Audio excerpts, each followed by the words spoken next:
When I was little, I found my mom's credit card. And, being a 6-year-old, I saw my mom putting the credit card on her phone, and I knew how she did it.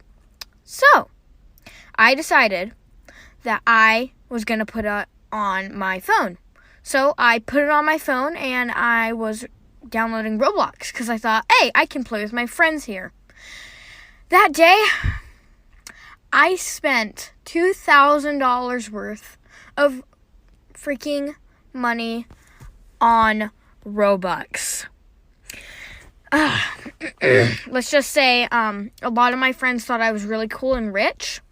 When my mom found out, I hid from her for seriously like a day. And then once I got in there, she wasn't mad. She just said I was Captain Robux.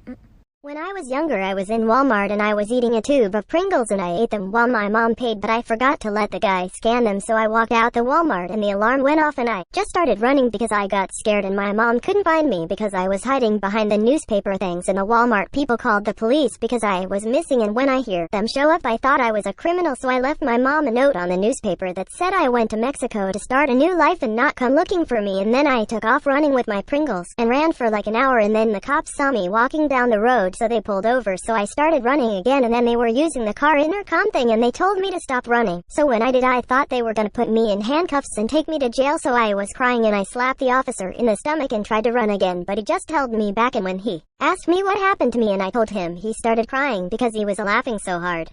And he just gave my mom $2 for the Pringles and he was still laughing when he left. And that's the time I was a wanted criminal. This is why you never get out of your car for a stranger. Back in the 80s, there was this teenager who was speeding home because he didn't want to get yelled at for missing curfew, and the only way to get home was to take this back road that was completely made of dirt. It was in the country. It had no lighting other than his crappy dim headlights. So he's hauling ass down this dirt road, and suddenly he sees this man standing in the middle of the dirt road. So he slams on his brakes, starts sliding on the dirt, and it ends up hitting this guy. So the teenager gets out of the car, he checks the guy, he has a pulse, but he's unconscious. So he picks him up and puts him in his back seat. So he drives 35 minutes to the nearest hospital, and this was before cell phones, so he calls his parents once he gets to the hospital and says what happened, and the parents come and sit and wait with him to find out if he killed the guy or not. So the doctor comes out and says to the teenager, he's okay, but we're actually kind of glad that you hit him. He's so confused and he asks why. It turns out a lot of people had been going to the hospital because this man would stand in the middle of dirt roads, wait for them to stop, beat them up, rob them, and run away. He even killed somebody and just left them there for somebody else to pick up and take to the hospital. The police were looking for this man for days, and this teenager just had him in his back seat. Story time on the fake friend gets karma. So I've been friends with this girl since I have downloaded Roblox, and we were like the closest friends. So we tried to date each other,